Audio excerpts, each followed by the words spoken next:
दोस्तों जय भीम, जय भारत, नमो बुद्धाय। भाइयों बहनों, वीडियो को ज़्यादा से ज़्यादा शेयर कर दें। पिछले अंश में जैसा कि हमने बताया था कि ओम प्रकाश वाल्मीकि जी कुरैशी के साथ रात्रि गश्त में निकले। एक साइड तो कुरैशी बहुत ही आदत का अच्छा था और दूसरी साइड रात को गलत काम करता था, लोगों को लूटता था। पुलिस के भेष में एक लुटेरा था, गरीब लोगों को भी पीटता था। आगे की कहानी शुरू करते हैं। चैनल को सब्सक्राइब करें, वीडियो को ज़्यादा से ज़्यादा शेयर करें। बल्लारपुर पेपर मिल्स बल्लारपुर प्रतिवर्ष नाट्य प्रतियोगिता का आयोजन करता था। मराठी और हिंदी नाटकों की यह प्रतियोगिता रंगकर्मियों के लिए ही नहीं, बल्लारपुर और आसपास के दर्शकों के लिए भी महत्वपूर्ण थी। मेघदूत नाट्य संस्था ने इस प्रतियोगिता में आधे अधूरे हिमालय की छाया, सिंहासन खाली है, पैसा बोलता है नाटकों का मंचन करके अपनी एक विशिष्ट जगह बना ली थी। कई पुरस्कार भी जीते थे। इस प्रतियोगिता में मुझे कई बार सर्वोत्तम अभिनेता और सर्वोत्तम निर्देशक का पुरस्कार मिला था। आधे अधूरे में सावित्री को और हिमालय की छाया की केंद्रीय भूमिका के लिए यंदा को सर्वश्रेष्ठ अभिनेत्री का पुरस्कार मिला था। डॉक्टर हीरालाल वर्मा, किशन शर्मा जैसे मित्र और मार्गदर्शक इसी प्रतियोगिता के माध्यम से संगम में आए थे। हीरालाल वर्मा एक अच्छे नाट्य लेखक थे। उनके मर्सी किलिंग नाटक को पसंद किया गया था। किरण शर्मा आकाशवाणी नागपुर के विविध भारती केंद्र में वरिष्ठ उद्घोषक और मंचों के लोकप्रिय कलाकार थे। मुझे आकाशवाणी में उन्होंने ही परिचित कराया था। बड़े भाई की तरह उनका स्नेह मुझे मिलता था।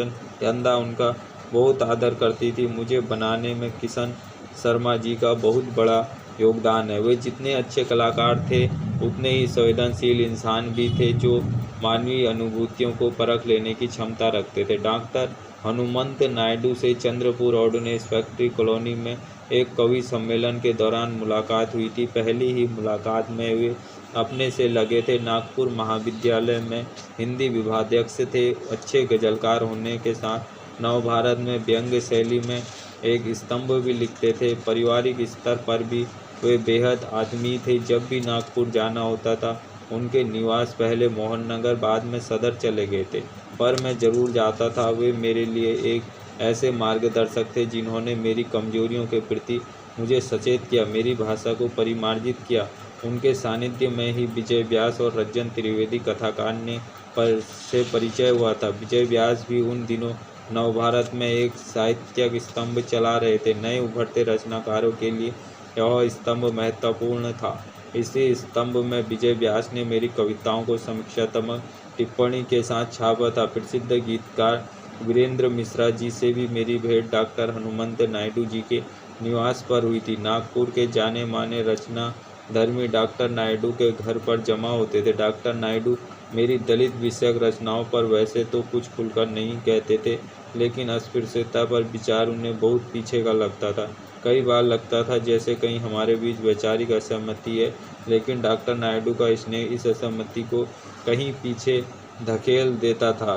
भदंत आनंद कौशल्यान जी के संग बिताए क्षण मेरे जीवन की अमूल्य धरोहर है। भदंत आनंद कौशल्यान जी डॉक्टर अंबेडकर और राहुल संसारकर्तन जी के साथ लंबे समय तक रहे हैं।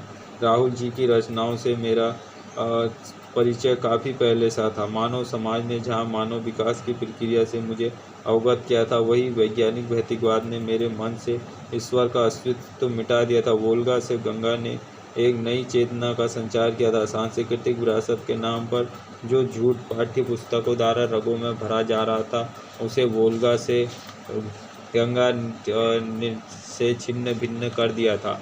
उन दिनों मैंने अपने एक मित्र को, जिसे भारतीय अतीत पर गौरव था, मानव समाज और वोल्गा से गंगा पढ़ने को दी थी। वह इन पुस्तकों को पढ़कर विचलित हो गया था। उसके भीतर वैचारिक खलबली मच गई थी, लेकिन संस्कारों की जकड़न से मुक्त होना उसके बस में नहीं था। राहुल संस्कृत का नाम सुनते ही वह परेशान होने लगा था। बौद्ध धर्म की अनेक पुस्तकें मैंने राहुल जी के अनुवादों से पढ़ी थी। अंगुत्तर निकाय, मध्यम निकाय, संयुक्त निकाय, सुत्त पिटा, दीघ निकाय, बौद्ध दर्शन आदि राहुल जी की पुस्तकों ने मेरे भीतर एक नई चेतना पैदा की थी। भदंत आनंद कौशल्यान जी से राहुल जी के संस्मरण सुनना अच्छा लगता था। मुझे हमेशा अफसोस रहा है कि मैं राहुल जी को देख नहीं पाया, लेकिन उनकी पुस्तकें मेरे लिए उतनी ही जरूरी है जितना जिंदा रहना। दर्शन, दिग्दर्शन, तिब्बत की यात्राएं, चीन यात्रा जैसी पुस्तकें विश्व को मेरे पास ले आई थी। एक ऐसी चेतना का संचार मेरे अंतस में कर रही थी जिसके लिए मैं भटकता रहा हूँ। राहुल संसागत जी के विषय में ऐसी जानकारी भदंत आनंद कौशल्यान जी के पास थी जिसे अन्यत्र कहीं पढ़ा जाना नहीं था। कविता, नाटक आदि के साथ साथ कहानी की ओर भी मेरा झुकाव बढ़ने लगा था। कहानी पाठक तो प्रारंभ से ही था। 1978-1989 के आसपास मैंने कहानी लिखना शुरू किया था। जंगल की रानी आदिवासी पृष्ठभूमि पर आधारित कहानी मैंने सारिका को भेजी थी। उन दिनों अवधनारायण मुदगल सारिका के संपादक थे। रमेश बत्रा, सुरेश उनियाल आदि भी सारिका में ही थे। सुरेश उनियाल देहरादून से थे। सारिका से स्वीकृत पत्र आ गया था। सारिका उन दिनों साहित्यिक गतिविधियों की केंद्रीय पत्रिका थी। सारिका में छपने की लालसा प्रत्येक नए रचनाकार में होती थी। कहानी की स्वीकृति पाकर मैं उछल पड़ा था। स्वीकृति पत्र पर उस समय मेरे लिए मात्र कागज का एक टुकड़ा भर नहीं था, लेकिन कई बरस तक सारिका ने वह कहानी अटका कर रखी। इस बीच जब मैं भी छुट्टी आता, सारिका के दफ्तर जाकर कहानी की याद दिलाता। सुरेश उनियाल हर बार आश्वासन देते, लेकिन कहानी अंत तक छपी नहीं। सुभाष पंत और सुरेश उनियाल की अच्छी मित्रता थी। मैंने सुभाष पंत से कहा, आप सुरेश उनियाल से कहें, लेकिन सुभाष पंत ने कहा और नहीं, मैं नहीं जानता। हाँ, एक नई प्रति भेजने के लिए सुभाष पंत ने मुझसे कहा। मैंने एक और प्रति भेज दी। 1990 में कहानी की वे दोनों प्रतियां अंकित पत्र के साथ वापस आ गई कि हम आपकी कहानी अभी तक छाप नहीं पाए। हाँ, प्रतीक्षा का हौसला हो तो वापस भेज दे। यानी पूरे 10 वर्ष तक प्रतीक्षा कराने के बाद, और प्रतीक्षा तो कैसा मजाक। साहित्य के भीतर भी एक सत्ता है जो अंकुरित होते पौधों को कुचल देती है। सारिका बंद हुई, मुझ जैसे ना जाने कितने रचनाकारों की हत्याएं की होगी। सारिका संपादक मंडल ने जो विशेषांगों की बाढ़ में अपनी नाव तो बचा ही नहीं पाए, हम जैसों को क्या पाल लगाते। साहित्यिक क्षेत्रों में यह कोई पहली घटना नहीं थी। फिर भी मुझे लगता रहा कि नए रचनाकारों को रोकना भी शायद संपादक और साहित्यकारों की कोई रणनीति है। आभार हंस का, जिसमें मेरी कहानियाँ छपी। राजेंद्र यादव ने जिस स्नेह और प्यार के साथ मुझे छापा, मेरे लिए एक नया जन्म था, वरना मानने वालों ने कमी नहीं की थी। देहरादून में हमारे विभाग का एक नया प्रोजेक्ट शुरू हुआ जिसके लिए नाम मांगे गए थे। मैंने अपना नाम दे दिया था। अप्रैल 1985 में मेरे नाम की स्वीकृति आ गई थी, लेकिन महाप्रबंधक ने अभी तक उसे रोका हुआ था। संयुक्त महाप्रबंधक श्री गोयल से मेरे अच्छे संबंध थे। शायरी का उन्हें शौक था। उन्हीं के द्वारा मुझे सूचना मिली थी। उनकी सूचना के आधार पर मैं महाप्रबंधक श्री SS नटराजन जी से मिला। वे मुझे छोड़ना नहीं चाहते थे, लेकिन मैंने जब अपने मन की बात उन्हें बताई तो वो मान गए थे।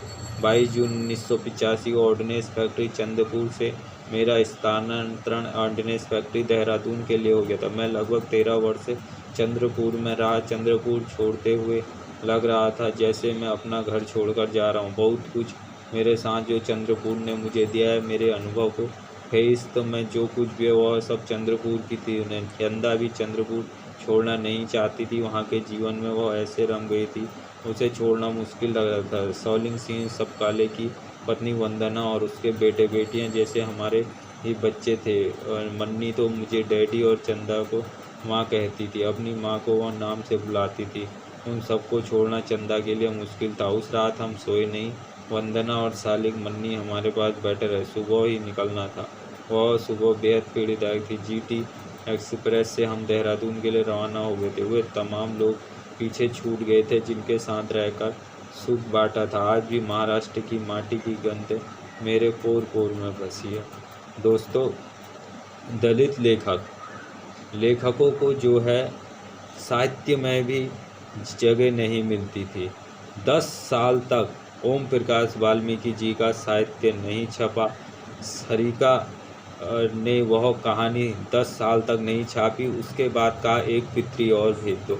एक प्रति जब और भेजी तो उसके बाद उनका वहाँ से पत्र आया कि इंतज़ार और कर सकते हो तो एक प्रति भेज दो, नहीं तो हम आपकी कहानी नहीं छाप सकते हैं।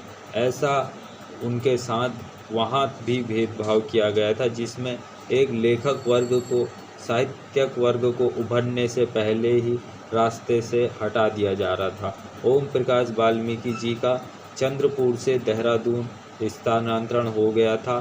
देहरादून चंद्रपुर छोड़ने का उन्हें बहुत दुख हो रहा था।